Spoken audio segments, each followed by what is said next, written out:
So Jake, the other people involved in this artisan group are, my husband, Lee, who's been here speaking right now. And Lee is actually, well, Lee, you can explain who you are. And Joshua Nordstrom, who is also a tile contractor artisan out of Homer, Alaska. Angie, I don't think is going to be with us tonight, but she's a mosaic artist out of Utah. And Joshua and Lee and Angie are the ones that have really been working diligently for the last probably 18 months, I guess, to really kind of push this movement towards artisanship in tile, and I should say back towards artisanship in tile, since it's a historically significant and important part of our industry. So that's where that is. Lee, you can explain who you are.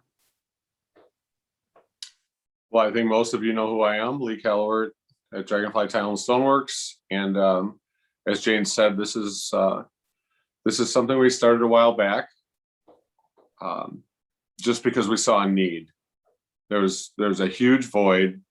There's a lot missing from what we all do on all around,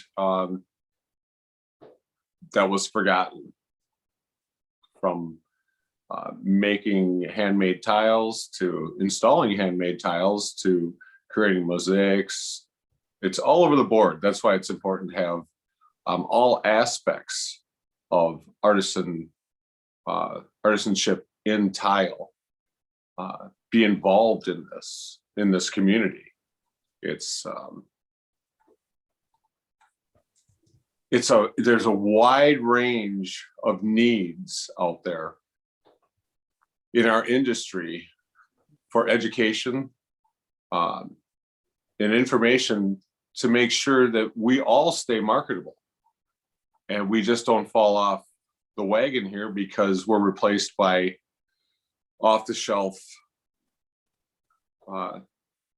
materials, substandard materials, things that are recreated over and over and over, repeated.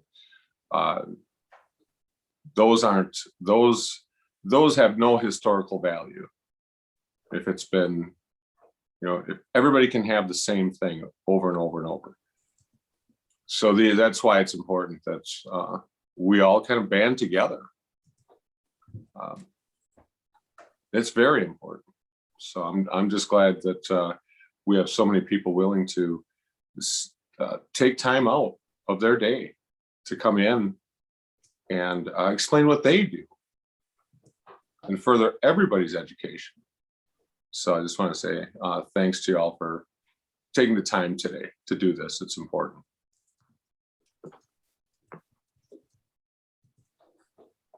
Every light on there is in my house. Absolutely, Lee. Totally agree with that. Let's do a quick, let's make sure we have audio from Jake and Caitlin and Josh. Josh, can we hear you? I can hear you. Great, we can hear you too. You sound really good. Jake, how about you? Hello. Yes, I can hear you. Super nice, Caitlin. Testing volume. Oh, Roger. Roger Breaker 19. Remember those days? Lee, you were very, very eloquent in how you said that, as always. And this is very serious stuff. And the great part of these roundtables is we're bringing that message to so many other people and everything you're doing with the artisan community. Yeah, thanks. I think partnering with everybody and anybody who cares about this, I think is important, from NTCA to tile makers and everybody in between. Whoever you can partner with can only further what you do. And there's so many people that probably think that tile makers are like they're a lost art. It's something they used to do because it's not promoted. It's, you know, designers maybe they don't want to try to sell it because they don't have the qualified labor to install it, or it's, to them, it's a little too touchy. You know, there's something that could go wrong. So let's just keep it simple and easy. And I think a lot of designers do that with our work all over the board. Just keep it simple. We'll just do the same thing over and over and over. It works, and they're safe. Well, we can make them safe to promote us again and let them know that, you know, we're all over the country. So, but it's on us. It's on us to spread that word and to excite other people, as you've said so many times, to explore, discover, explore, and express their inner artist. You don't like Exactly. you don't like setting white subway tile anymore? Is that what you're saying? Well, I have to be honest with you. I don't, and I won't, unless maybe it's in a historical home, Victorian era, with all the fine quarter rounds like you all make too, with all the fine details. Maybe we'll do that. But as far as white subway, when somebody says that, I say no. We can do better. We're coming up on 1 minute before we start this. I'm going to pull the trigger here and open the waiting room at the top of the hour. And just to give you one final recap, we're going to have, we decided to have a panel discussion, an open panel discussion. And we're going to allow questions and comments at any time from our attendees. At the top of the hour, I'm going to open up the waiting room and let everybody come in. I'll announce the program, and when I see that everybody's just about all in the program, I'll do one final announcement and explanation of what it is, since we are recording it. Is that right, Jane? We are recording this. Looks like you are, Mark. Thank you, ma'am. And then we will, we do have 33 people registered for this program. So a lot of people do come in after we get started, which I'll open up this really soon. And once I announce it, I'll also let Rob say that he's here. We are expecting, there's Josh, Randy Fleming coming in a bit later. And I would like each of you, I'm going to ask you each in turn. I'm going to say that Caitlin's here, Jake and Julie are here, and Josh is here.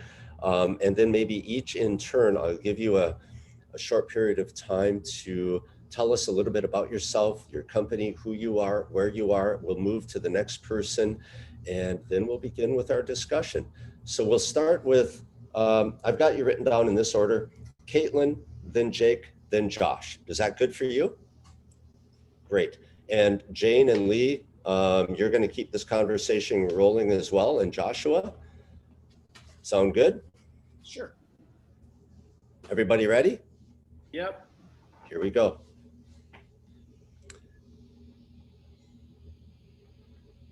And Rob and I are doing a little bit of training here as well. Did you see I enabled the disabled the waiting room? Hi, everybody. Welcome. This is an NTCA Roundtable Live. This is the Artisan Edition, series number 8 in our series, session number 8 in our series. This is the NTCA Roundtable Live, session 8, Artisan Edition, and today is May 24th. 24th? I think so. 2021. Let me check. 25. 25th, May 25th. Sorry, thanks, Randy. Let's start that again. I've just opened the waiting room, and you are entering the NTCA Roundtable Live Artisan Edition. This is session number 8, and it is May 25th, 2021. The year is already flying by. And today we are with the makers of Handmade tile. And we are going to announce them and let you know who these makers of handmade tile are in just a minute. But first of all, I want to go over a couple of instructions from our attendees and let you know that you are very welcome to join our conversation today. Just raise your hand. If you find a chance to jump into the conversation, go ahead and unmute yourself and do that. If you do raise your hand, we can call on you, or if you're more comfortable, we'll be monitoring the chat screen and we can bring your question or comment or conversation to our group of panelists at that time. One last time, I'm Mark Heinlein, the training director for the National Tile Contractors Association. This is my counterpart, Rob Roderick, with the National Tile Contractors Association. We also have Randy Fleming and Leslie Godden in our meeting, both on staff with the NTCA. Let's get to our panelists. I want to ask Caitlin Child of Fireclay Tile to tell us a little bit about herself. Hi, Caitlin. Hi, Mark. Hi, everybody. Good to see your faces. My name is Caitlin Child, and I'm our Director of Sales over at Fireclay Tile. Fireclay Tile is a handmade tile maker based out of Aromas, California. We're situated on about 7 acres in a deep agricultural zone, which is just about 80 miles south of San Francisco, if you want to put a dot on the map.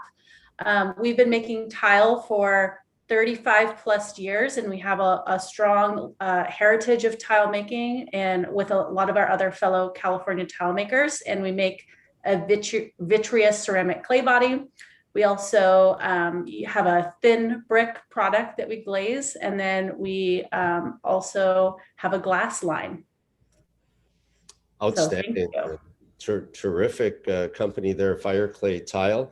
We'll get back to you, Caitlin. Let's shift gears now to the center of the country, to Julie and Jake Bond. Hi, Jake and Julie. Hello. Who are you and where are you at? What's your company name? So we're Archival Designs. We're in Kansas City, Missouri, and right in the Midtown area. We were down in the Crossroads Arts District for 18 years. And we recently bought a building in more close to Midtown and moved there about 2 years ago. So we're excited to have the new space, but we met in Omaha, Nebraska. We worked for Wilson Tile in Omaha, and that's where we met. And we worked there for about 3 years and then decided to, I graduated from the Art Institute here in Kansas City. So we decided to move back to Kansas City and start our own business. And we're almost hit the 20-year mark. So, So most of our work that we do is our tile work is custom, handmade, 3-dimensional hand-carved tiles. So we're extruding out the clay, mapping out each piece as it goes. It's a giant jigsaw puzzle. Each individual piece fits in with the other one. So we do cone tin reduction firing. So it's all super high fired. All our glazes, we use lots of the same high fire glazes, and that gives us a lot of depth and really unique colors. And it also makes the clay very, very hard. So it's perfect for indoor, outdoor floors. We can put it anywhere. Very technical. I'm excited to hear much more about that as we go on in our discussion. Let's move over to Josh Blank of Clay Squared. Josh, where are you at? Tell us about your company and yourself. Sure. Yeah, my name is Josh Blank. I am out of Minneapolis, Minnesota. And we are been around, this will be our 25th year coming up. We make handmade ceramic tile in terracotta, low temperature terracotta, but it's an exterior grade clay body that we've had tested at an engineering studio a couple of times just to make sure. My early start was with starting the Handmade Tile Association, which was similar to what you guys were talking about here, where we sort of try to convince, or not convince, but just try to collaborate with a lot of artists and tile setters and other people, because we didn't know what we didn't know. And like the Wilson people in Omaha, that's what people helped us with, trying to figure out big projects and solve different issues. And so we make a lot of kitchens, bathrooms, fireplaces, a lot of historic restoration, anything that can be fun, we can do. And of course, there's just so many infinite ideas and possibilities with tile. We try to organize it and help people understand what they're getting involved in and try to give them good advice so that they can make good choices. We have a huge wealth of knowledge on our panel today. Thank you, Josh, Jake, and Julie, and Caitlin.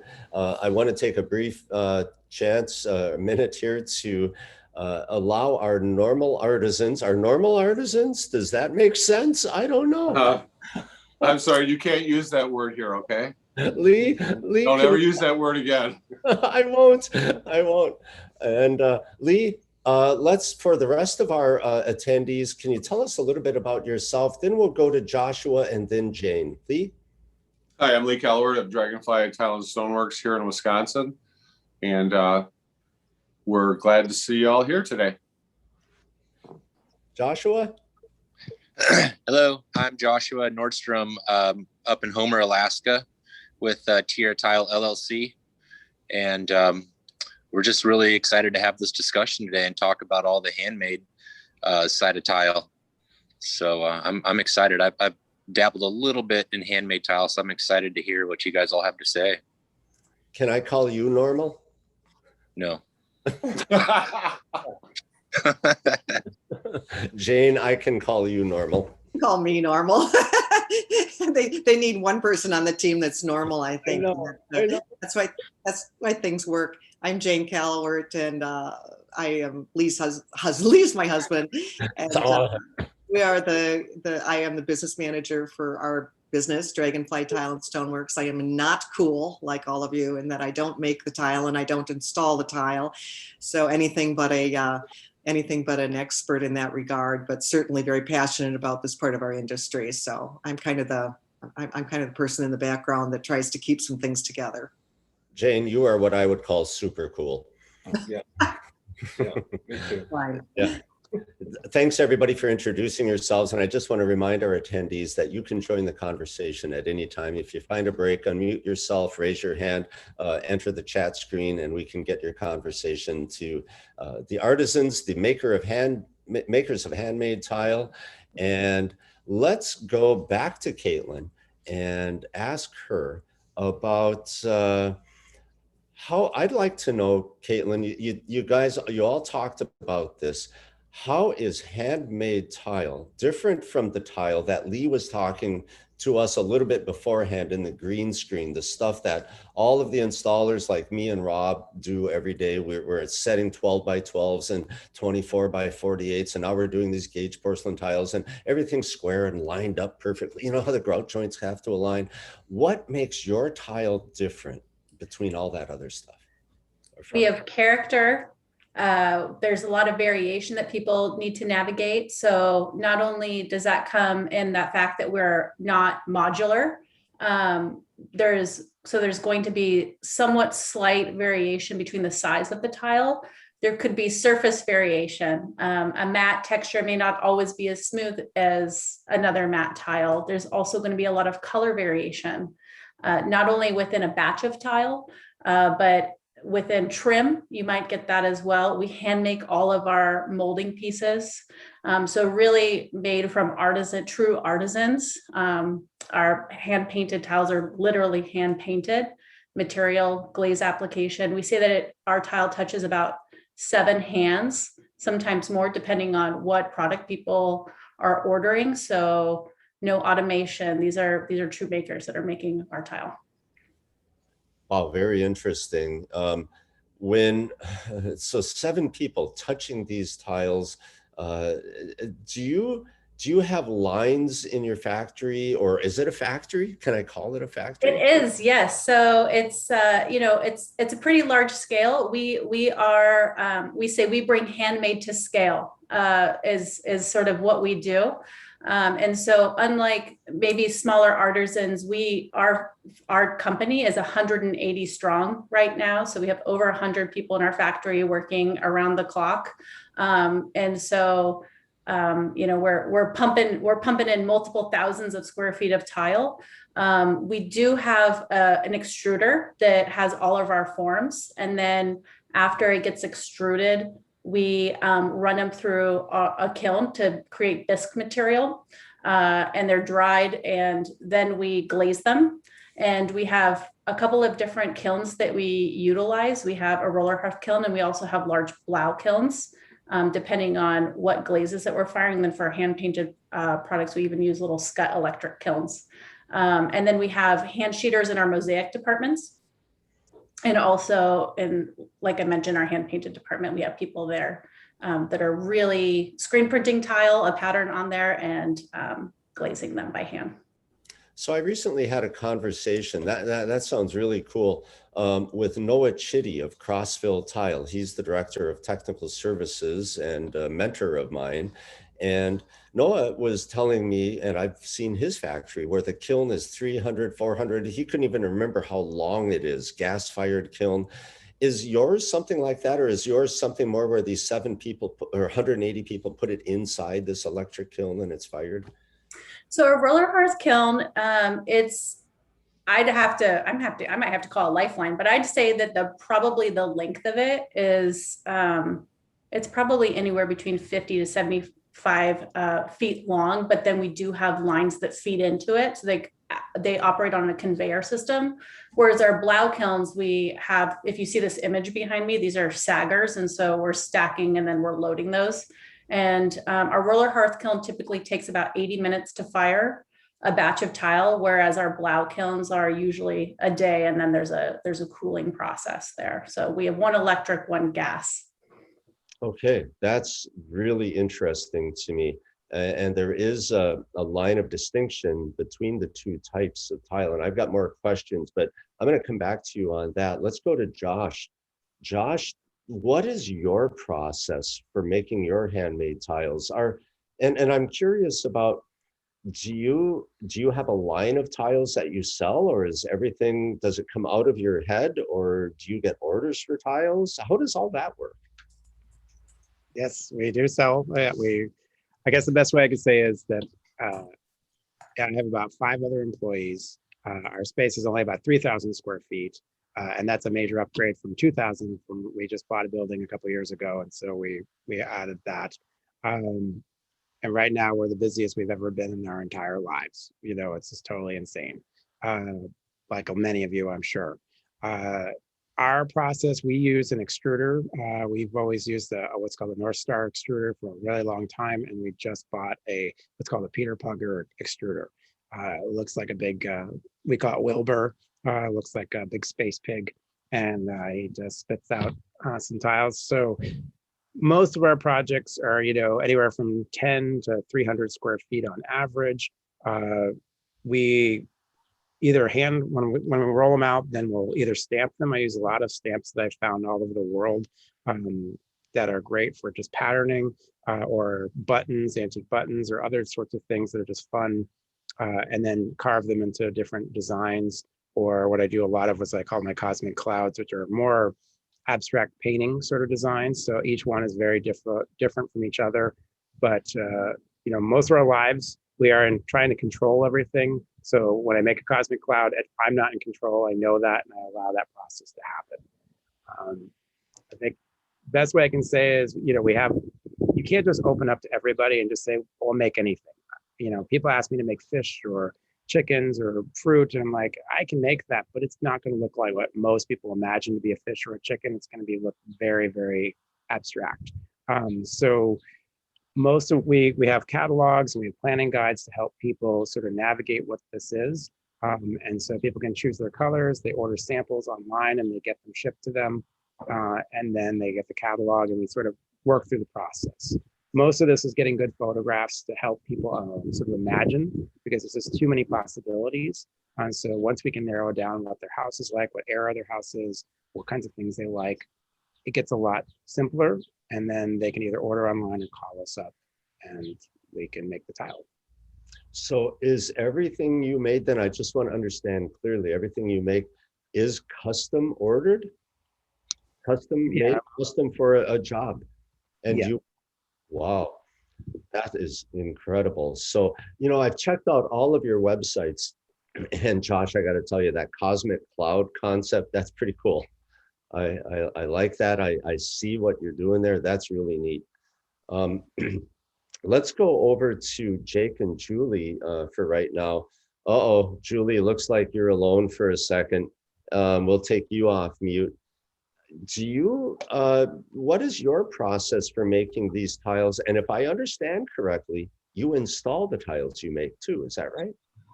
Yes. Yeah, we're highly specialized. We've never made 2 jobs twice, anything twice. Everything is extremely custom for the job. We start from and we work a lot with a designer here in Kansas City called Kitchens by Chloe, and they get us a lot of those jobs. They find those customers that don't want the white subway tile, that want the, one of a kind, unique piece that nobody else is going to have. So we start from, they say, this is kind of the feel we're looking for. And then we do sketches from there, and then, show them color samples of glaze samples and things that we've done before, and just go from there. And everything is drawn out, 12.5% bigger, because that's how much our clay shrinks.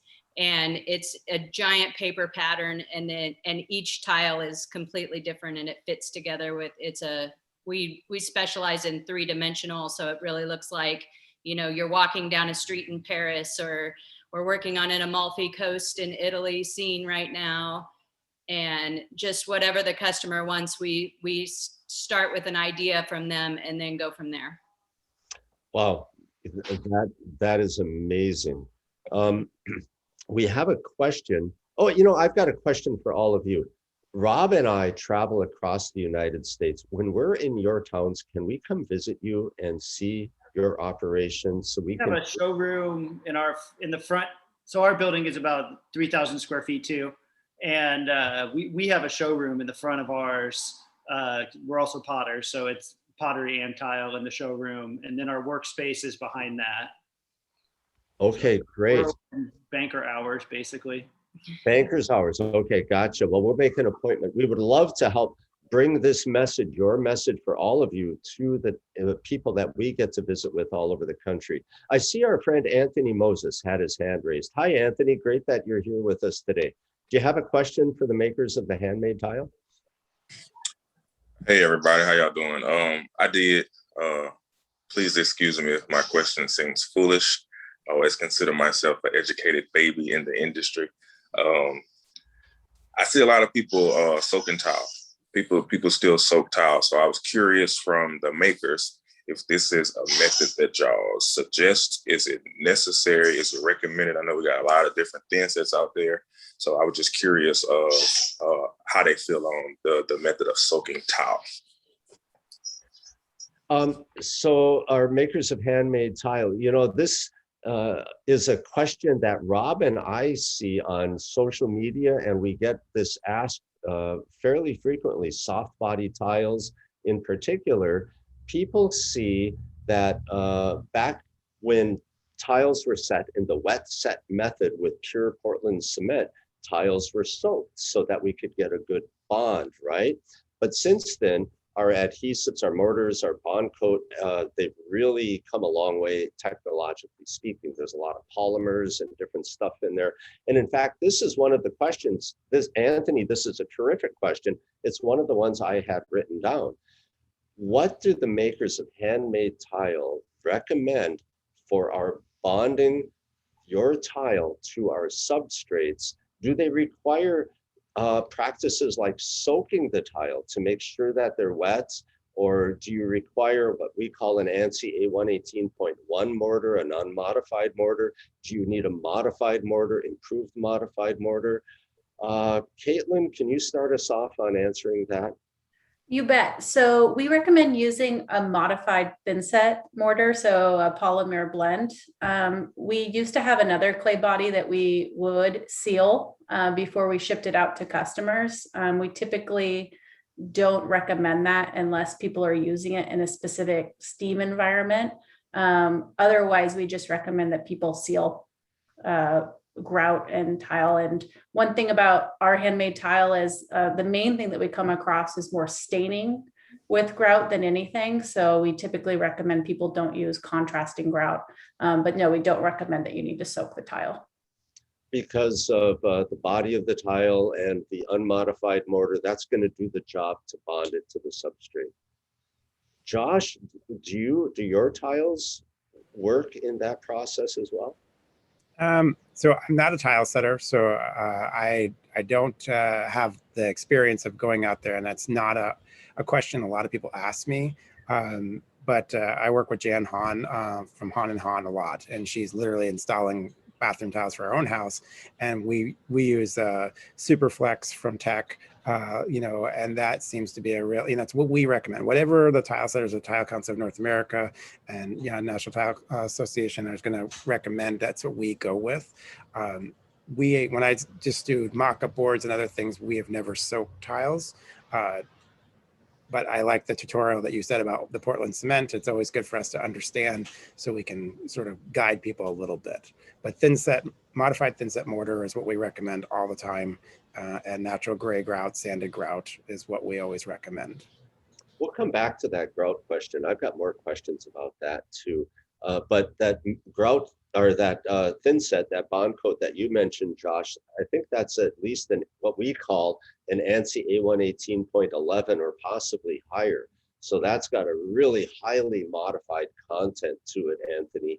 And I don't think that we would want to add any additional water to the body of the tile when we're bonding with that. Let's ask Jake and Julie that same question. You set some of your own tile. Do you soak the tiles that you make? What sort of bond coat do you use? So our tiles, we don't soak because of the way we fire. They're so vitreous. It's the clay wouldn't absorb any water anyways, which does make it harder to set them because they're not absorbing any of that water from the thin set to create a good seal. So we use just a custom blend modified thin set. And the big thing that we do is, because our tiles also, some of them are big and heavy, some are little and small, and they're all going together in different places. The main thing is just the way that you buttering the wall and the back of the tile, and then just really, really spending time with each tile, making sure that it's set on there where it fits just right. And then we also, natural gray grout. Josh and us are running like a parallel life here, apparently. We know the same people and doing similar things. So yeah, we use natural gray on everything. And all of our tile doesn't need to be sealed. It's when we glaze it, that glaze is really becoming part of the clay. So we do seal some of the white glazes, just because when we grout it, then you can get the crackle. Mm-hmm. If you don't want that effect, then we make sure we seal it beforehand. Yeah, we have one white glaze that you can use it either way. It can have a really nice old world feel with some crackle in it, or you can seal it beforehand, and then it doesn't get any of the stain from the grout. Mm-hmm. What a huge opportunity we have here to learn from all of you makers of tile. Anthony, does that answer your question, sir? Yeah, it answers. I've never done it. Like I said, I've just seen it a lot, like you said, online. And my thought was, like I said, with all these thin sets that we have, if it was necessary. So I just figured I would ask the professionals to get confirmation. Yeah, great. That was a terrific question. Thanks for asking it. And I want to go back up to Jake and Julie. You just said something that I found very interesting. You talked about, and a couple of you have talked about sealers, and you talked about crackle, and you talked about glaze. And when it comes to that crackle glaze, Rob, do we get a lot of questions about that crackle glaze? And from installers, they want to know, how do we treat that to make sure that our grout doesn't soak into that glaze and it becomes weird looking? And one of the things that we tell them is to use a grout release. For your tile, do you recommend a grout release, a sealer? That's what we put on beforehand. So I'll go through each tile of that. It's just one specific white color that does it. And yeah, I'll go through each tile, put the grout release on, let it set for 7 minutes, wipe it back off, and depending on where it's at, and sometimes I do it twice. So go back a second time just to make sure that you've got all of the residue off and everything like that too. Yeah, Jake, you said something very important. You just said 7 minutes, wait, you're reading the instructions of the grout release, you're waiting, you're following the instructions of the material. And I think you also said, don't be in a rush when installing these handmade tiles, because this is an artwork that an installer is helping to create. And we usually put on the sealer before we go to the site. Yeah, I'm gonna do that before. So we seal them all. hours. Yeah, so we seal them all and then leave them for a day before we actually go install them. Fantastic. Lee Calloway. Hello. Lee, Come on in. You can sit there. Get down, Lucy. Hi, everybody. Lee Calloway, I'd like to bring you into the conversation here. What questions do you have for our makers of handmade tile? Lee or Joshua or Jane? I think Lee might have stepped out for a little bit. I just noticed that he's missing. Okay, I have a question, a lot of questions. One of the things that I have talked with all of our guests about, and I think is so important, is just how you go about finding installers for your product. Now, obviously, Jake, you do installation for yours, and I think there's a story about how that happened, perhaps, that you might want to share. And also Caitlin and Josh, do you have problems finding people that can install your tiles, and what do you think the issues are? Josh? Yes, we do have people that we recommend, and that it's a many multi-year sort of process. Of course, people retire, and then there's other people that come into it. It takes a while for people to get into it and be good tile setters and want to do that. But I think the most important part is that somebody who's excited about working with handmade tile is somebody we want to work with. They're willing to learn. Everybody's in that process. We have a whole list on our tile setter group, and just from this, I added Lee. I actually had somebody looking for something in Milwaukee, and I was like, oh, I have somebody now that I can recommend. So it is a very important thing. That's why I started the Tile Association years ago, is because we need references to people that we believe can do the job well, and it reflects well on all of us as an industry. If we make something that's more expensive than big box stores, and if you're going to use inexpensive mortars and grouts and not use the right concrete boards, you're just devaluing your investment. So we want to get top quality all the way, and it's not that expensive. I mean, when we deal with it all the time, it's backsplashes cost the same as your countertops. So the people think it's going to be outrageous, and they're like, oh, it's only a few $100s to a few thousand. That's in most people's budgets. Obviously, there's bigger ones for larger projects, but the tile setter is the key to that for us. Absolutely. Caitlin, what do you have to say about that? I would agree with Josh. For a long time, when we were mostly in the Bay Area, we have our sort of legacy tile installers around the Bay Area, and we've really had to learn as we spread out across the country to identify, and it's trial and error. There's some people that are kind of have a lick and stick approach, and and it doesn't go well, and then you really have to find somebody. When I was working on my own personal house and looking for tile installers to vet them, asking those questions. Number one, do you have handmade tile experience? Do you know what variation is? Have you installed ceramic tile specifically, or do you typically do porcelain? So just many different questions that you can ask people to qualify them. Let me look at your portfolio. What kinds of setting material do you like to use? Just to make sure people have an answer and have a process or a philosophy is really important. Absolutely. I think you found a good installer for your own house. I had a conversation this afternoon with Dirk Sullivan at Hawthorne, and I'm happy to hear that one of the NTCA members was able to not only just come to your aid, but do it very well. So that's awesome. Jake and Julie, you have an interesting story. I'm not sure what Julie told you as our story, but one of the main reasons that we do all of our own stuff is because we're bringing a work of art into your home. And, we're invested in it.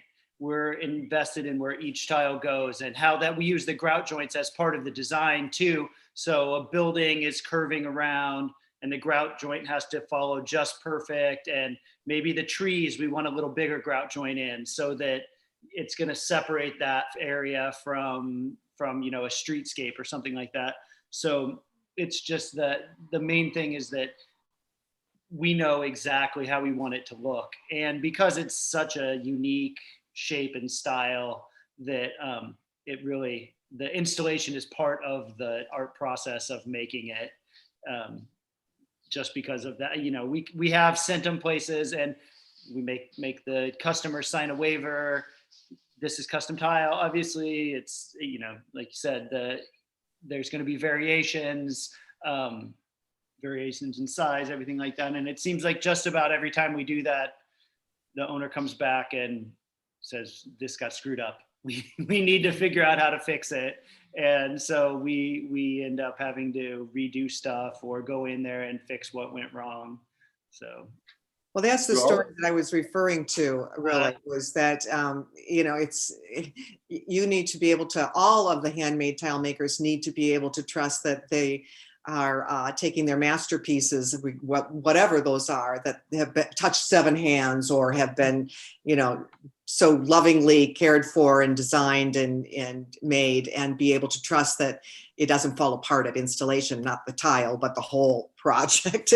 And so you are able to go in and, because it's so important, do it yourself, which is very cool. Some of the others, that's not so much of an opportunity, which is why it's so important for our industry to have qualified people that can feel just as passionate about the beauty of the installation as you do, and also have the skills to really do that. So that's cool to hear. Jane, I'd like to just reiterate or pick back up on what Caitlin said a bit ago. She had some tile made for her own personal home. She was looking for that qualified installer. She did the vetting. She found people, she checked their resume, checked their references, spoke with them, looked at pictures of their work, and she did all of the right things.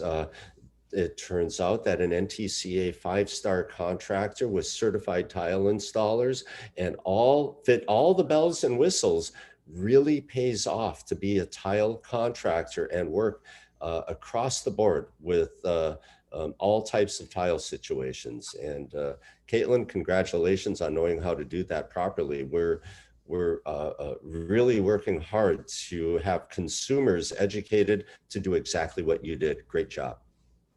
I think Josh really spoke to it. When you really want to protect your investment,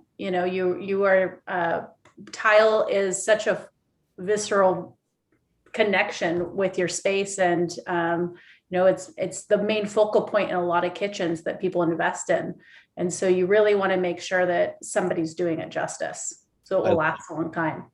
I love what Josh said. He said, you're investing this. Do you, in all of this, our artwork, our everything, do you want to devalue your investment? Heck no. You want to do what you did, Caitlin. So Josh Blanc, great term. Devaluing your investment is something I'm going to use going forward to scare people straight. Jane or Lee, Joshua, anybody have anything to add? I got a question. Say, back I mentioned that I did dabble with a little bit of handmade tile back in the day, and I mainly did low fire because I found that I had a wider variety of like bright colors to work with. I guess my question is there any colors that you find yourself limited to if you're firing with such a high temperature clay?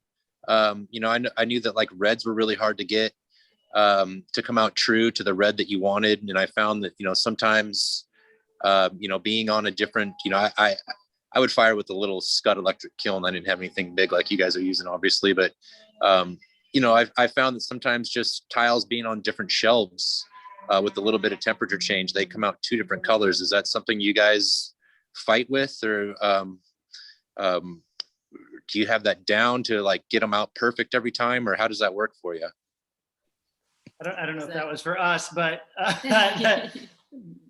Yeah, well, and you know, one of our tiles will have 4 different glazes on it, and it's usually we expect that the glazes, depending on if it's in the top of the kiln and the bottom of the kiln, and we gas fire our glazes. We bisque in an electric, and then we gas fire our glazes.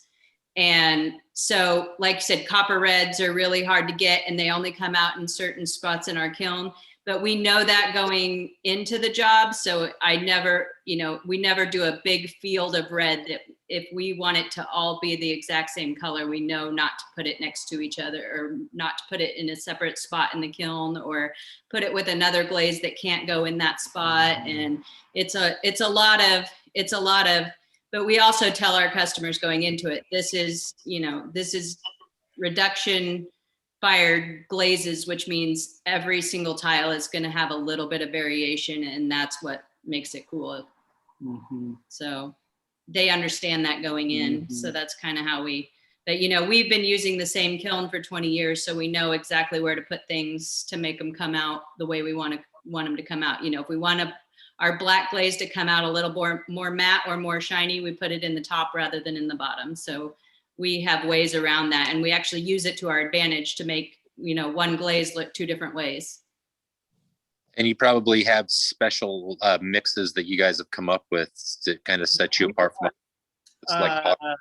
like 16 glazes or so that we use. And then we do a lot of layering of those glazes on top of each other so that they create a new color basically, and have kind of like a liner glaze, we call it, that we put on top of a lot of other glazes. So it gives kind of a shimmery, watery effect. And, yeah. Mm-hmm. And then how you dip. So all of ours are hand dipped.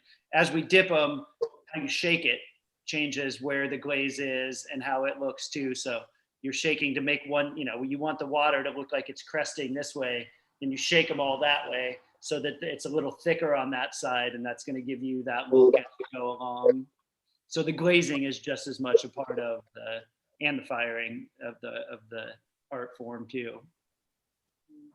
Yeah, I found that like the glazing can make or break it. You could spend a bunch of time on a piece and you glaze it, and the glaze could just make the project awesome, or it could be a total flop.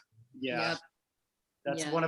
one of our big things is the glazes, even with our, like I said, we're potters too. So we use a ton of colors, and we're real into color. Everything's bright. But they still come out, every now and then. People don't know that it was supposed to come out differently. It comes out of the kiln and you're like, oh, I wanted this. It's the first thing you sell. Yeah. Oh, this is new. I've never seen this color. Well, that's because it was a mistake, and it's not supposed to look like that. But luckily with tile, we don't have that problem too often, because we really are super specific about where we put, if we're doing a 30 square foot backsplash where each one had, it may take 4 kilns to fill that, because all of the pieces need to go in the same 2 shelves in the kiln. So then we have to fill the kiln with other things so that we can make the whole backsplash go in those 2 shelves so that it all looks the same. Wow. A little science involved. Mm-hmm. Yeah. That is a really interesting discussion. You're kind of blowing my mind on the artisan aspect of creating individual tiles and everything that you do.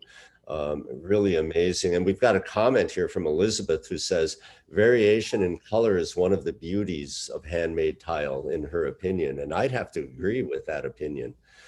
I want to get to a couple of questions for you from the chat room, if you're okay with that. Randy Fleming from the NTCA. Randy, you have a question, and we're going to have you ask that question here. And the question Randy is going to ask, I believe, is pertinent to every single tile installation, but we would love to hear what the makers of handmade tile have to say about this. Randy? Well, I know that with the standard tile installation, we want expansion joints so we have room for the tile to move and grow with, temperature and moisture, all that. So how about your handmade tiles? Because you're going to have, different things going on with the face of tiles and stuff like that. How do you incorporate expansion joints as you get into larger size installation? I'm happy to speak to this. First of all, it's work very closely with architects, engineers, installers. It's a team to really understand what the conditions are required for buildings, and different from city to city and the different types of constructions that we have. But for handmade tiles, it's equally as important to consider expansion joints. A lot of that also has to do with whatever the setting material is that's going to be behind the material, and really accommodate that. So very important, to say the least, as important as a large format tile. But there's some flex in there too. We've had people request us to rectify tiles to a specific dimension so that they can keep all their expansion joints exact. And then we've had other people flex the grout joints closer to the expansion joint so that they can kind of fit in there and give it some more wiggle room. We make tiles that are not only rectilinear, and so that plays into it as well. If somebody's going to put a hexagon tile or a diamond tile in there, where do they want the cuts? It usually comes down to some sort of aesthetic desire for homeowner, architect, designer, and how they want that to fit into the space. Randy, does that answer your question? Yeah, I think that does. Caitlin, thank you very much. Very, very technical. And Joseph, who's always attends our roundtables, he wants to say that, well, he's got a question. What was the work experience that was had with an installer that was problematic to the materials? Anybody have problematic installation from an installer who didn't understand what the heck a handmade tile was? Can any of you comment on that? Have you had troubles with installers ever? Really? I think for us, the biggest problem is just with I think Caitlin was saying also, every tile is, while it's supposed to be, say, whatever the dimension is, there's going to be a little bit of variation. And we also specialize in the variation of color. So if you're doing, a backsplash, it's say 30 square feet or something, and you've got 6 boxes of tile, well, that could have come out of 4 kilns for us.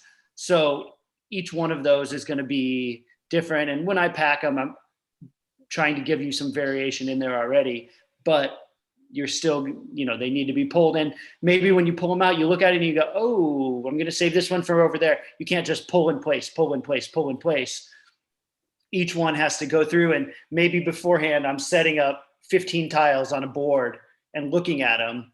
And then I'm going to pick from those and say, oh, I'm going to arrange it here before I even look at the wall, so that I know they're going to look right together, that the variation flows, or I don't have one dark one right in the middle. I'm going to try to get a gradation if I do have some dark ones or anything like that. So I think that's where we come into problems, is that people don't take the time, and it's the time that is so important, that you're not taking the time to look at each tile and really figure out how it goes. You just are used, they're used to pulling them out of a box and putting them, because they look the same, but ours don't. So I think that's like the 4th or 5th time I've heard this mentioned, that this isn't a race.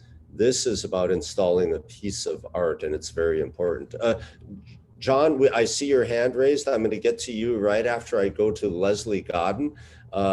Leslie, I see that you've got a question. Can you bring that out to the group, Leslie? I think you've got a really great question for Jake and Julie.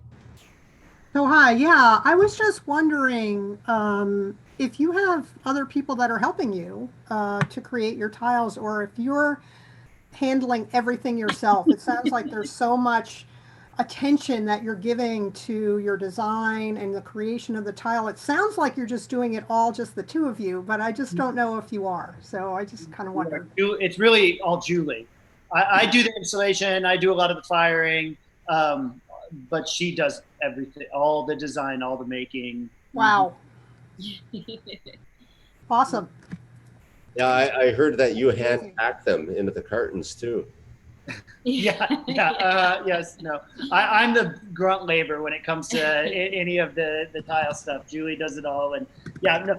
The worst part is that then I put them on 2 foot by 4 foot boards, and that's how we lay our murals out before. And then I take them maybe 12 boards to the job site, carry them in as I go, so they're already laid out. So I've already got everything ready to go. But That's just because we want to look at it too beforehand. So we have to lay the whole thing out to look at it And as we get there's it out been of the like kiln. twice where you forgot the pattern and Yeah, if I forget the pattern and get to, I know that can go somewhere, but I just they're can't. numbered on the back and they pretty much go in order, but it's still hard to find. Yeah, if you don't have the pattern. But that's so amazing to give that level of personal attention in this day and age, right? I mean, that's just so special. So it just Thanks. elevates the art to another level. Thanks. A great question, Leslie and Jake and Julia response. And Joseph, I'm going to have you hang on one more time because I know Caitlin has something to add to this conversation. Caitlin.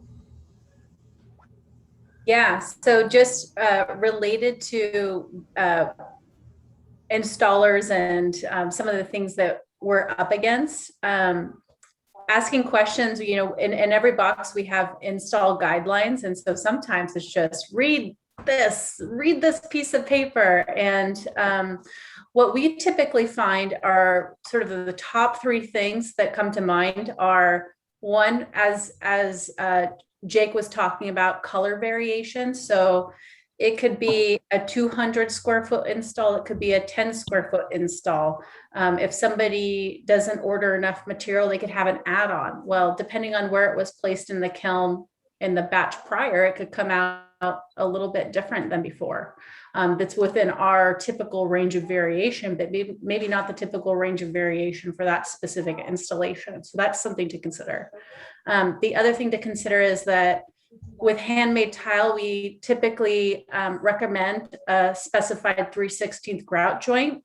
There's anywhere between, it's typically about a 16th to an 8th variation from tile to tile, depending on the size. Larger size tiles have more variation in size than say a 1x1. So that's something to consider. So don't butt those tiles. We're not going for that look unless you want to go for that look and it's really rustic. But we love grout joints. They're beautiful. It really helps enhance the shape of the tile. And the other thing that we typically run up against is really just proper preparation of setting material, allowing all the appropriate drying times, using grout release specifically. I thought it was so cool that Jake and Julie guys talked about double grout release. That's amazing. If everybody went through that much care and attention. We also have that notorious white glazed tile. We have a black stained patine that we rub into the tile. I use that as an example when I'm educating people a lot. See this stain? This is on purpose. You can do this not on purpose. And not only that, all handmade tile does have crackle, or what we call crazing, even if it's visible or not visible. So once you grout it, it may look like a perfectly matte tile, and then all of a sudden this little crackle friend comes out, and people think it's a flaw in the tile, but it's not.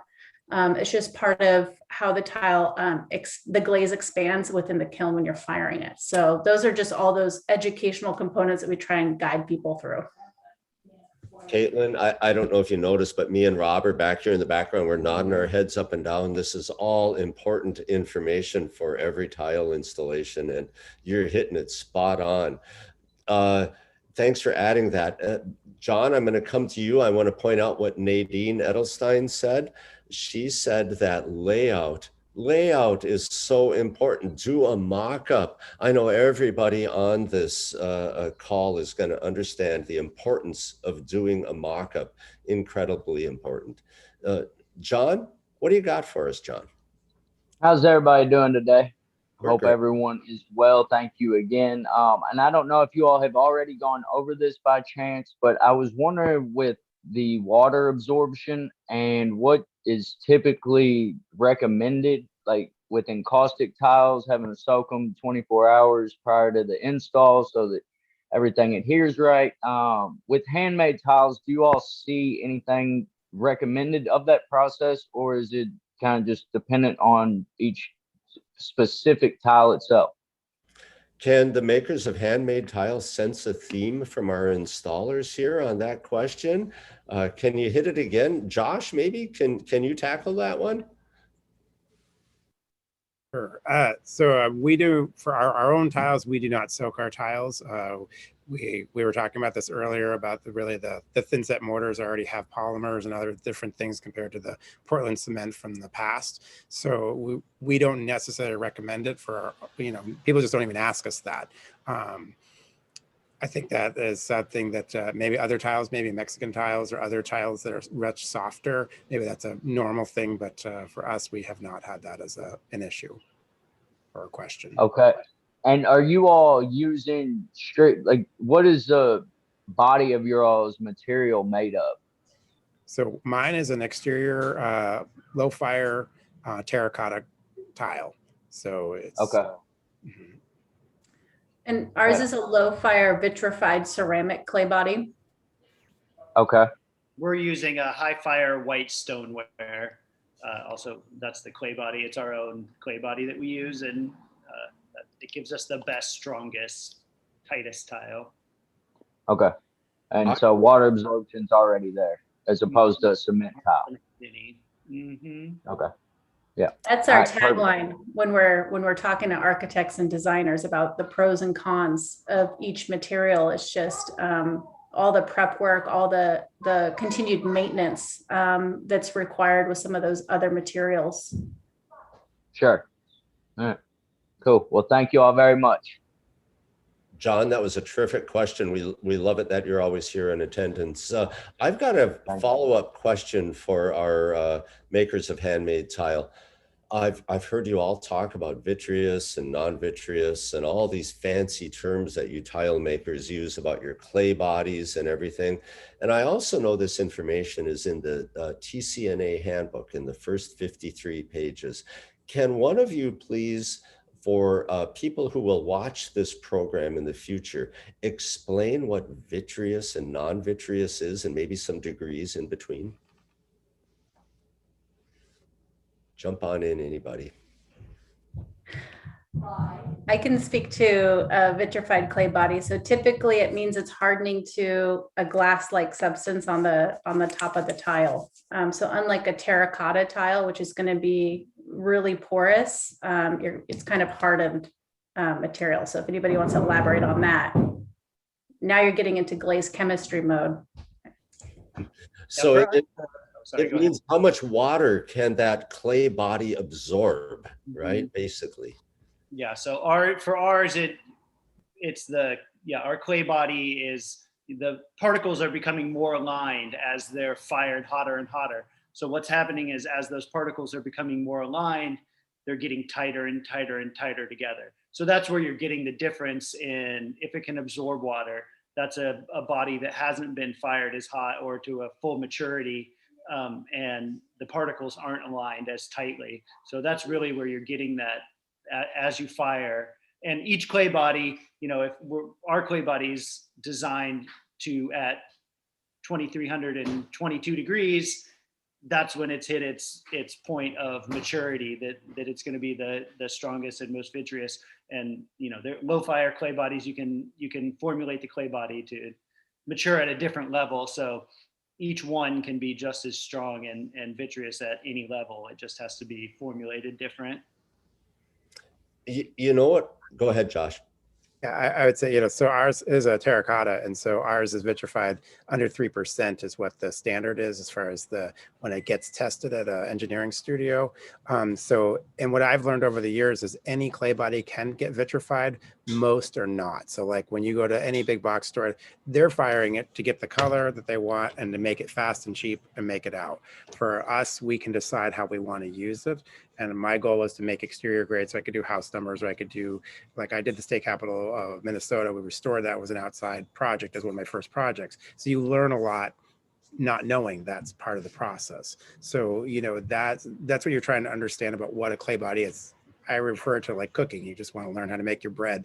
White rye, pumpernickel. Each one has its own sort of way of cooking it, 350, 325. And you want to get to your favorite bread loaf. So, you know what I'm hearing? I'm hearing that you are not only artists or artisans, you are chemists, you're engineers, you're scientists. Josh, you made the tile on the state capitol that was installed there. This is an incredible group of people. Lee Callowart, do you have anything to add? What direction, what conversation would you like to hear from our makers of handmade tile? Well, I think we've touched on some of them. It's just getting to the masses on educating them to how to treat these tiles. From shading, I always tell people I treat handmade tiles as far as the shading goes, just like I would a marble or a natural stone. I would never take it out of the box and put it on the wall. Every job is pre-laid and shaded for the client to see. All those handmade tiles are, you might have 3 to 4 shade variations. You may have as little as 2. And then the ordering of extra as far as field tile goes. If you have a client that's a little picky about the shade variation, well, then get some samples from the maker and let them tell you which ones are their least favorite or their favorite in that variation range, so that information is out there prior to it showing up on the job. So we lay every job out, all the handmade tiles, all laid out.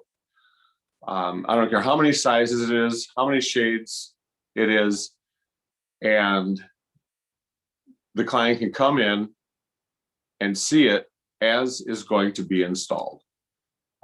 It's huge. There's very little room for failure because they've pretty much seen the end result.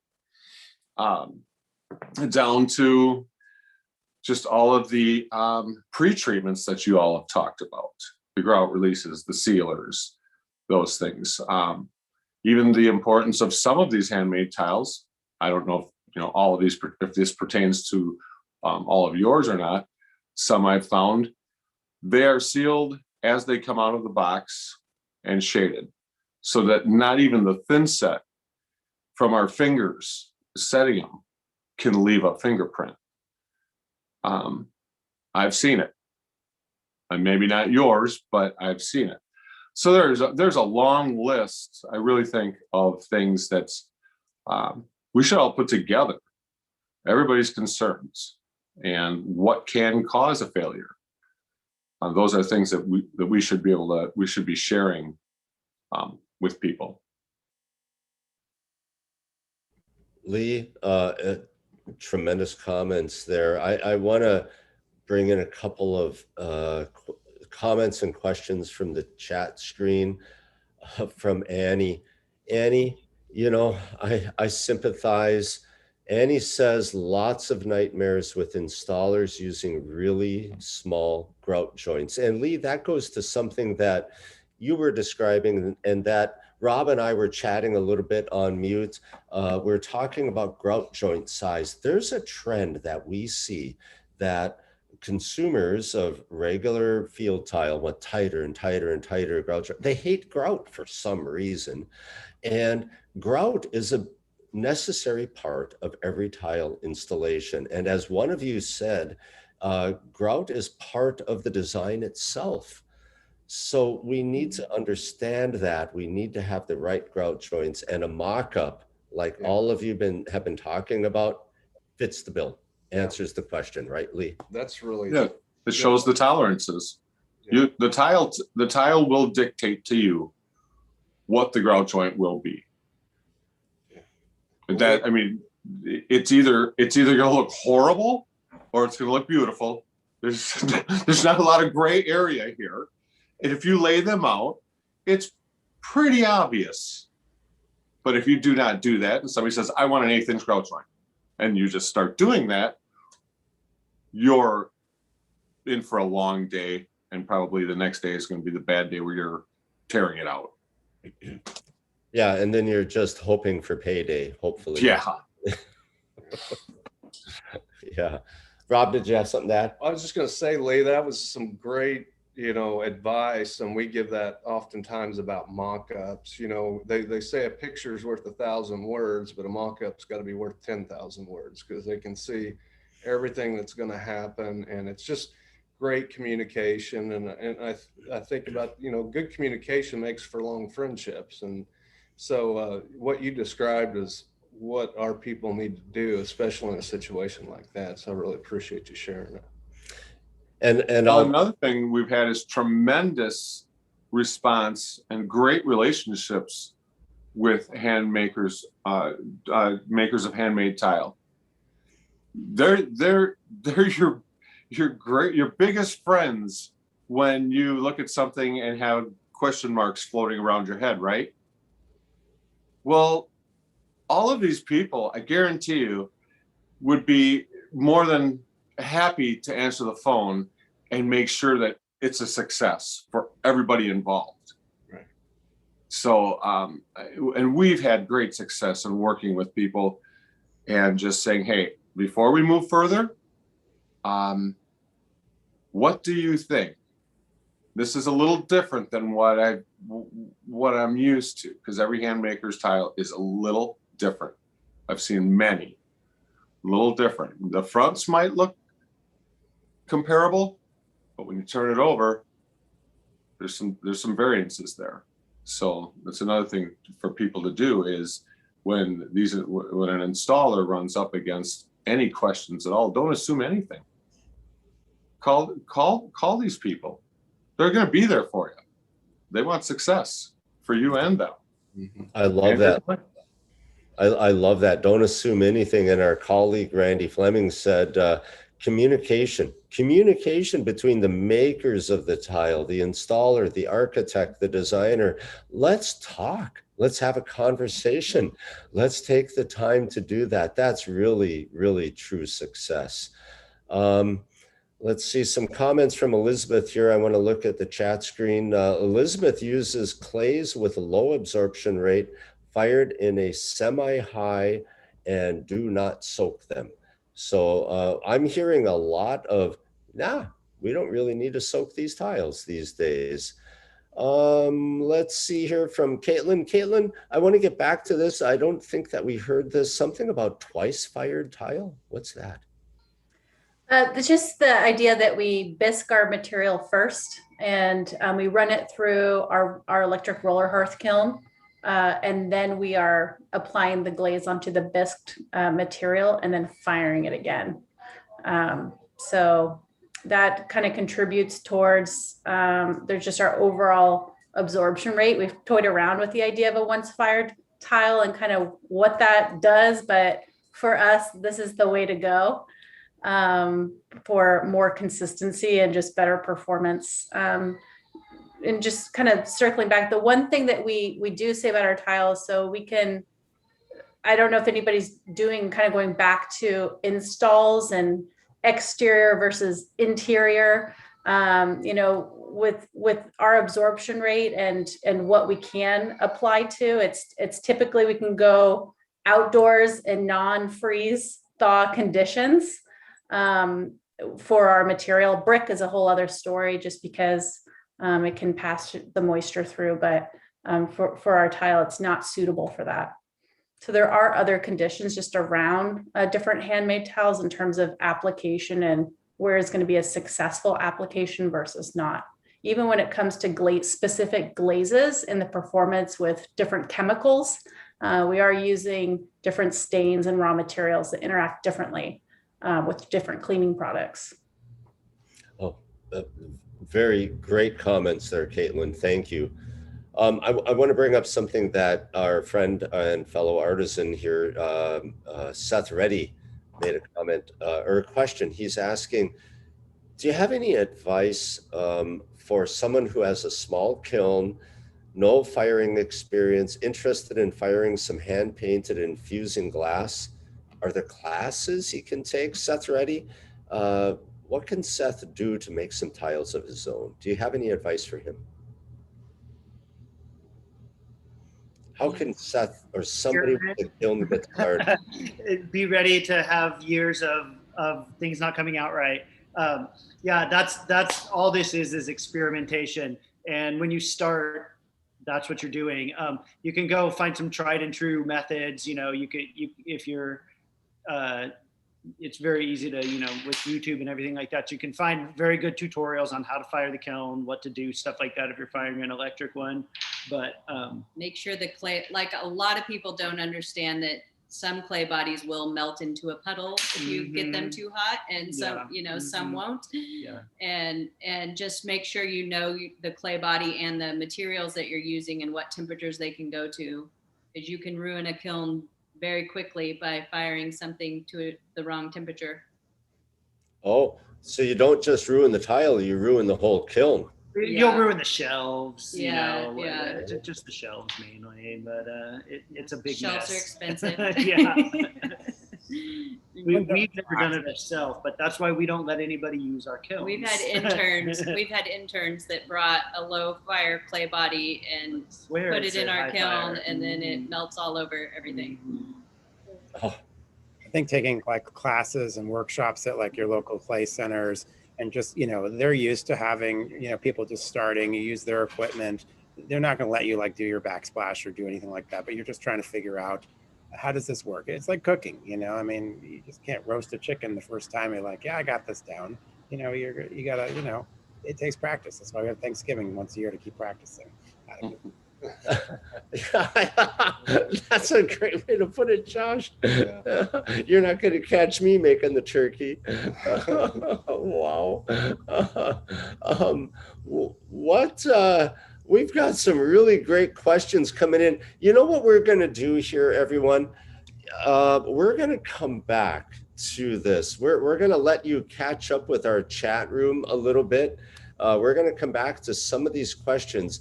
I want to take a little bit of a break in the action, and we're going to do our Ask the Ref game. And Rob and Randy are going to take over. We're going to turn over the controls to them. But hang on, because we're going to come back after Ask the Ref, and we're going to go back to Jane and Lee and Joshua and Caitlin and Jake and Julie and Josh. And we're going to ask the rest of the questions in the chat room, give everybody a chance to talk. But first of all, we want to acknowledge our sponsors of this program. And we're going to play a game with you. And if you haven't seen our game yet, Rob Roderick is going to be here to tell you all about it. So hang on. Rob Roderick, let's play Ask the Ref. All right, guys, for any of you that haven't played it, what we've got for you is some questions from the National Tile Contractors Association reference manual. Like Mark said, we've got two great sponsors for this contest, Rubi Tools and Custom Building Products. And so we've created some questions for you, and they're set up in a multiple choice fashion. And we're going to give you some options. And whenever you get a chance, the way you're going to respond is respond through the chat screen. I think most of you are probably familiar with it, but if you're not, to use the chat screen, you just basically click on the bottom of your screen. You'll see a chat option, go to that. And when we show you these answers, or when we give you the question, don't try to answer it by typing in the entire answer. Look at the letter associated with the correct answer, and that'll be a quicker way, because whoever answers this question first, they're going to win a prize from either Rubi Tools or Custom Building Products. And this is for everybody to play. So get ready, go to your chat screen. Let's go ahead and show them the question. All right. Again, this is right out of the NTCA reference manual. The correct installation of backer boards is essential to the success of a tile installation. And again, the NTCA reference manual is set up in a problem, cause, cure format. At least a lot of it is. So if you have a problem, and it gives you a list of a variety of different causes and the way that you can fix that problem.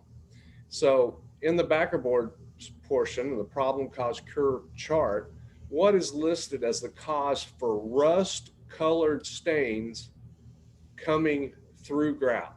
What a horrible thing when that happens. Yeah, rust colored stains kind of bleeding through grout. What could cause that? Let's look at some possible options here. Okay, Is it using organic adhesives to install tile over backer board in wet areas? Could it be B? We got our chat screen. Paul nailed it. Paul, doesn't surprise me, Paul. Doesn't, nope. He is Johnny on the spot, or Paul on the spot.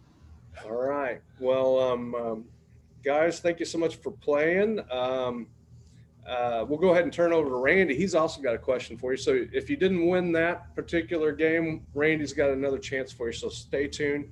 The use of incorrect fasteners, you need to use, whenever, just to go over the answer, you need to use alkaline resistant non-corrosive fasteners whenever you're installing backer board. And if you don't, of course, when those corrosive fasteners get wet, rust can be created, and that rust will bleed up through. So the correct answer was D, not using the correct fasteners. So Can you imagine doing that on a handmade tile installation? Expense, yeah, that's sad. All right, I'm going to turn it over to Randy. Randy, what kind of questions you got for us? Funny ones. I bet you do. Maybe the question's not funny, but we'll try and make it funny. Okay. Oh, I can't wait. I'm so excited. Oh yeah, this looks good. Yeah, this is good. This is good. How many old people do we have? I think we got some old people here, right? Right. And what did the Eagles do back in the day? Wait, welcome people to the Hotel California. Yeah, it's a lovely place. Such a lovely place. So, David Allen Company, they welcome people to which South Carolina? Anybody in South Carolina we know right now, Mark? Rob? We're actually down there now. We're There looking. you go. Is NTCA paying for you to stay at this particular hotel? Oh yeah. Oh, I don't think so. So they have on the cover of the reference manual is a hotel in that city. So what's the hotel that the David Allen Company did? So it's pretty easy. Just type in the answer for the hotel that was featured on the cover of our 2020 and 2021 reference manual. That's right. Good, Leslie. Do not cheat. So what are the choices they have? Hey, is Leslie allowed to play, Randy? Yeah. Sure, why not? Okay, But, all but she right. has to do a 5-second delay. Okay, tell me when you're ready here. All right, let's do it. All you got to do is pick the right letter. There's the beautiful hotel. What's the name of that hotel? That's the question. Give them some options, Mark. There you go. Those are all South Carolina hotels. And so all you got to do is pick the right one. I've only got one answer, and 5 B seconds. is not it. Oh, John. John came back in with the. No, I'm wrong. Caitlin. Yeah, I got to look and see who pulled in. No, that was Caitlin. Yeah, All right, way to go, Caitlin. Caitlin. California girl. All right. You're not too far from where I'm at either. So. And actually, that is the view right outside of our room. That's the hotel we're in there in Charleston. So. Wait a minute. Yeah. So Caitlin won this, Randy? Is that right? That's correct. Yep. Right. I thought it was John, but Caitlin was in first. So good job. Winner, winner, beautiful chicken dinner. Hotel Bennett's, downtown Charleston, South Carolina. Rob, let's have lunch there tomorrow. That sounds good. You buying? No. Okay. Yeah. Chad. Chad's buying. Caitlin, we're so glad you won. And Paul, I think you know the drill. I would love for both of you, Paul and Caitlin, please send your shipping address and your name and your contact information to training@tile-assn.com. And when we receive that, Rob, how about you send Caitlin and Paul to Rubi Tools and Custom Building Products to help them claim their prizes? You good with that? I'm good. We'll make sure you get a prize. All right. What do you know about this, Rob? Well, guys, if you're not already associated with our texting program, we've got a great program where we will send you alerts to whenever we're doing a round table like this or any kind of training activity. And basically the way you do it is you just text NTCA to the number 31996. If you do that, we will give you alerts whenever we're doing educational programs or any type of training.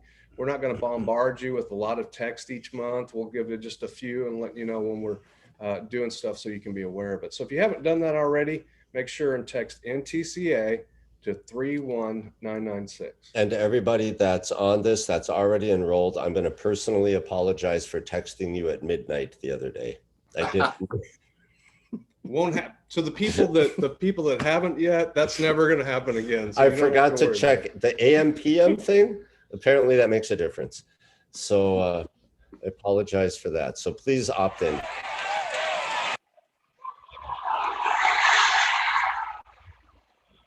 Custom building products, Ruby tools. We could not do the Artisan edition. The Artisan sessions, we're in session 8 of our roundtables. And let's go back to our panelists and let's check with some questions that we had in the chat screen. I know that let's see here before. Wow, we've got a lot of great information here. Let's see. So here's another question from John. What do you suggest for glazed clay bodies with minimal patterns? Same thing with a layout prior. In other words, would you do a mock-up with just a few patterns? If you have just one color, would you still do a mock-up with your tiles? John, is that what you're asking? I think John is still here. Oh, sorry.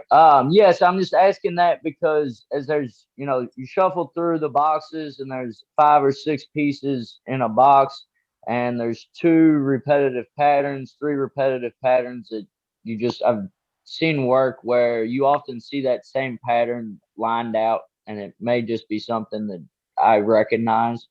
But just was kind of curious as to what they would do as far as, layout and with the directions on the back, how they kind of manipulate that to make everything seem to flow and not look as repetitive and cheap of a material per se. Who can pick that up of our handmade tile makers?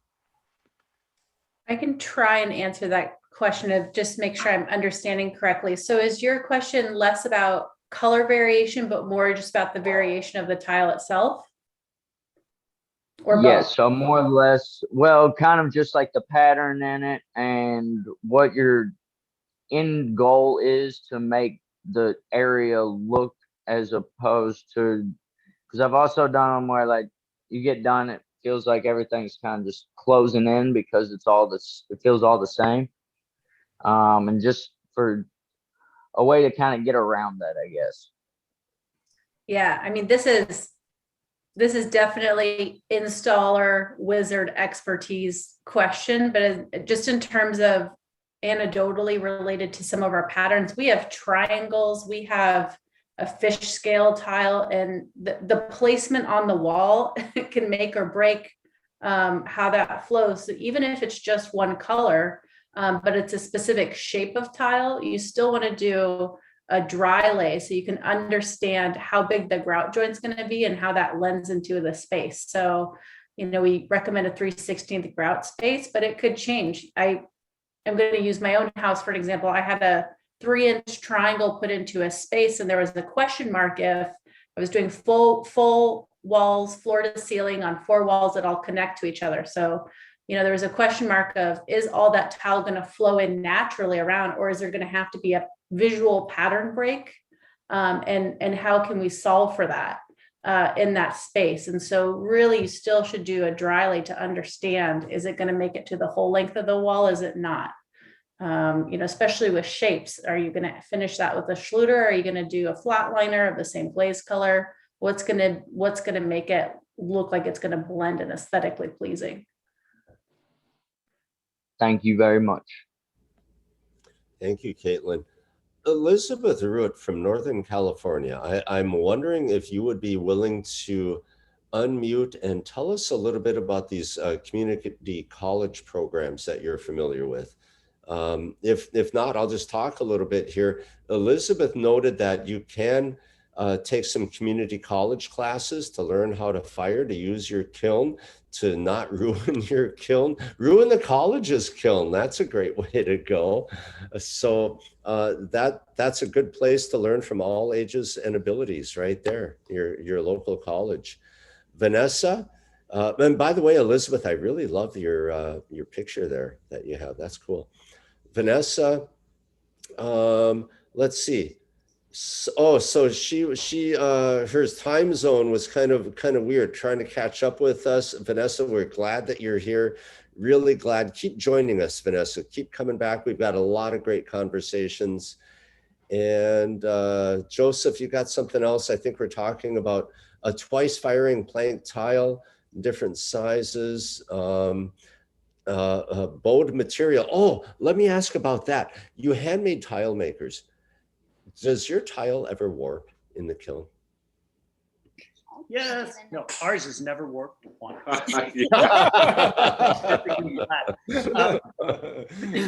Yeah. So for our stuff, you know, it's on our murals, the tile's laying flat on the shelf. So any little imperfections in the shelf can give you a little bit of wave. Sometimes we'll have, our shelves are 18 by 18. And so there could be a tile that goes all the way across the shelf, but it is only 2 inches wide. And that's very easily going to get a little bit of a wave in it. But that's why we also, when setting, Float it. You know, you're building up on one end and on the next side so that it is evening out across the way. But that's part of the installation then too, is that it's not our fault that happened. Know it in advance and be ready for it. Exactly. So yes, we definitely have that. And when anything like that happens, the key is how you're setting it there, just to float it thin on one spot, thick on the others. You know, we mainly do backsplashes, so it's not that big of a deal. If we were doing floors or countertops, then it becomes much more of a problem. But backsplashes, we can usually deal with the little bit of warpage pretty easily. Thank you for that. Jane, can I go back to you? Do you have any other things on your list there that you'd like to bring into the conversation? You know, let me just say thank you again to Caitlin and Jake and Julie and Josh and everybody, and of course to NTCA.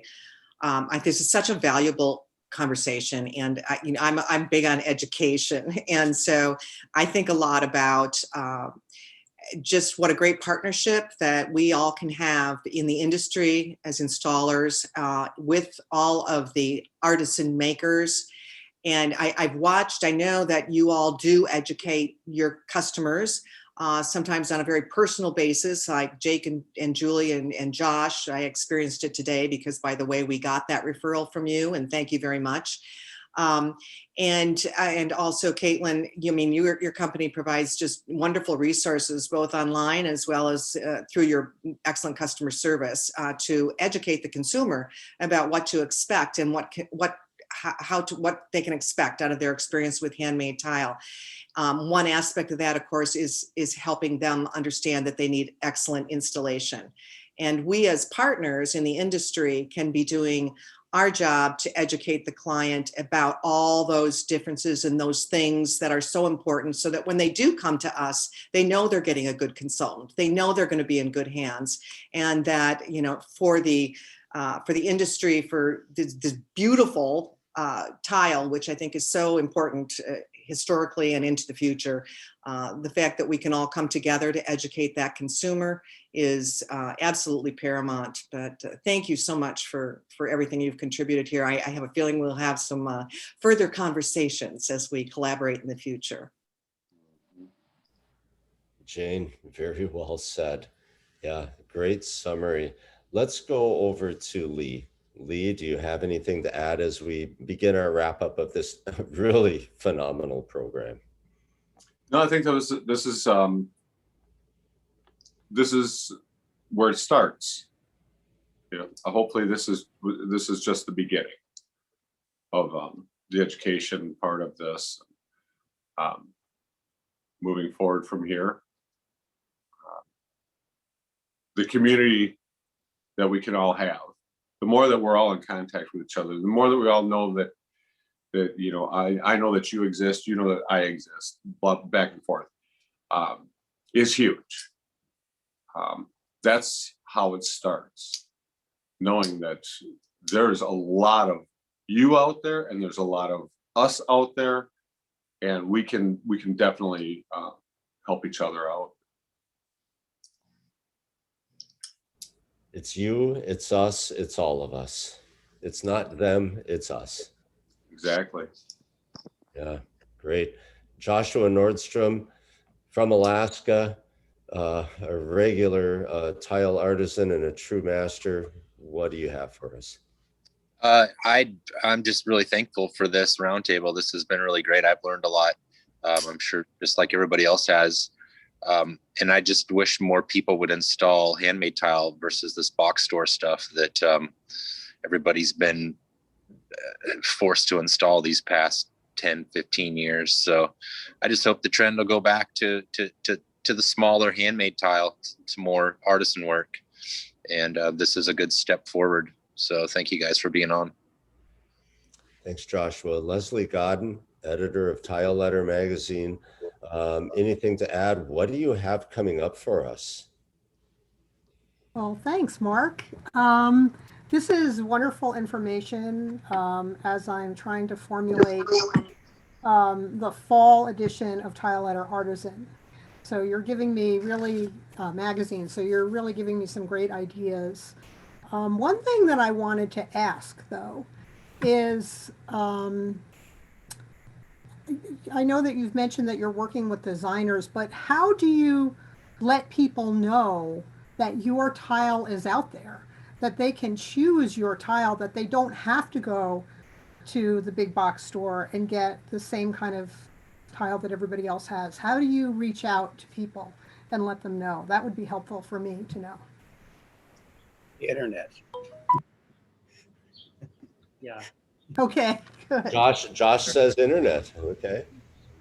Instagram. Yeah, we're. So those are your primary ways of reaching people? Yeah, we're pretty small. We do, since we are potters as well as tile makers, we really split the difference half and half.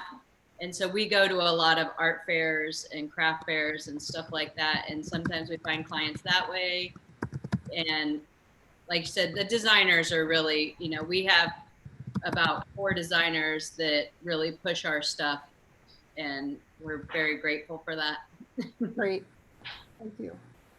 You know, I would also invite you to contact me with your projects because I'm always looking for new material. We all only have had one magazine published so far, our spring issue of Tile Letter Artisan. So we're going to be focusing more on commercial work for the fall issue, but you know, we're planning for the future as well. So please let me know what you've got going and share it with me. Will. One thing I would say is this is a very relationship business. And so, you know, we use a lot of the similar tile setters, but like as we become more national, you know, it's helpful to know where everybody is and what they're doing and who's qualified. So, you know, we all need each other. That's something that has lacked for a long time. And so this is a good concept and I hope it keeps growing. Leslie, one of the things that we talked about behind the scenes a little bit before we had this program are maybe once we're down the road a bit here, maybe a CTI, a certification for installers of handmade tile. I love it. An ACT, an advanced certification for installers of handmade tile. How amazing would that be? That is so necessary. That is so necessary. I'd love to see that happen. Yeah, and we'll work with these people. Do all of you have Leslie's email address and know how to contact her? I'll put it in the chat. Okay, thanks, Leslie. Leslie, I want to say that Rob and Randy and Chad and I, not Randy, sorry, Randy, Scott and Chad and I have been traveling, and we've been in Washington, D.C. recently. I've been in Wisconsin, Rob's been in Missouri, We've been in North Carolina, and now we're in South Carolina. And here's what I want to say. The Artisan magazine, right? What's the name of it, Leslie? Tile Letter Artisan. Tile Letter Artisan. I have seen Tile Letter Artisan Everywhere. everywhere. Everywhere we went, we've seen it. That's great. Everywhere. And not, I don't have to dig for it. It's on the counter, it's showcased, it's up in your grill. It is there for everybody to see in all of these places we've been so far. So man, it's fantastic. That's exciting, and that's really what we want. So that's great news. Thank you so much for letting me know. It is. Thanks, Leslie. Yeah. Yeah, thanks, Leslie. Thank you, everybody who participated. All of you that are featured in that magazine, please keep up the good work. It's tremendous. We're going to cut over now to Jake and Julie Bond. We're wrapping up here. Do you have any final words of wisdom for us?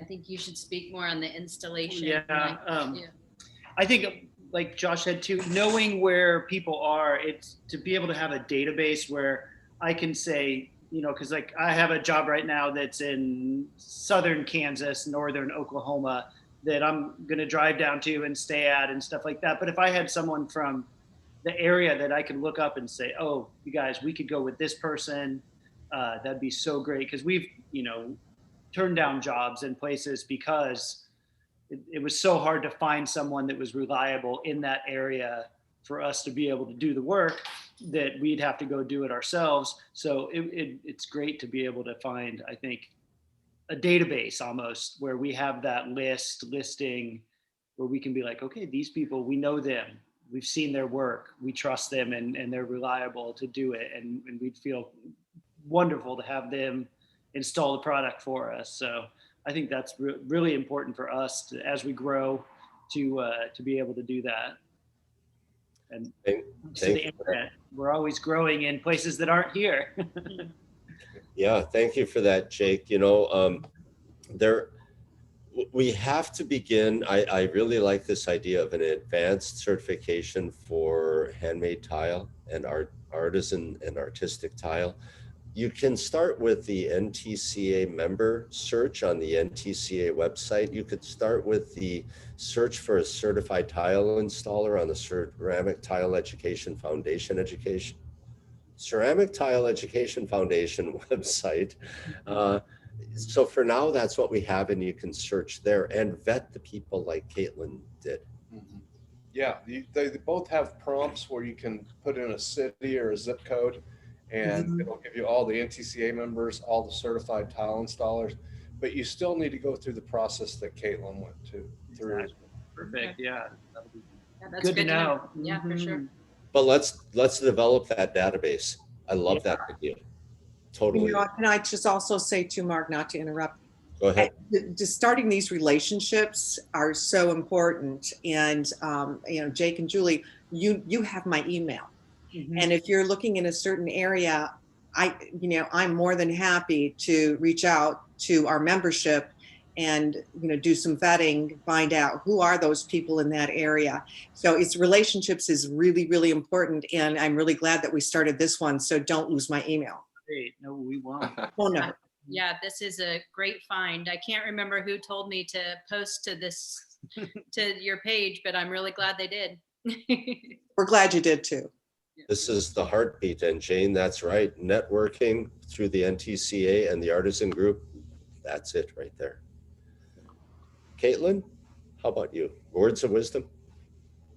Yes, variation is to be embraced, and no job too big or too small.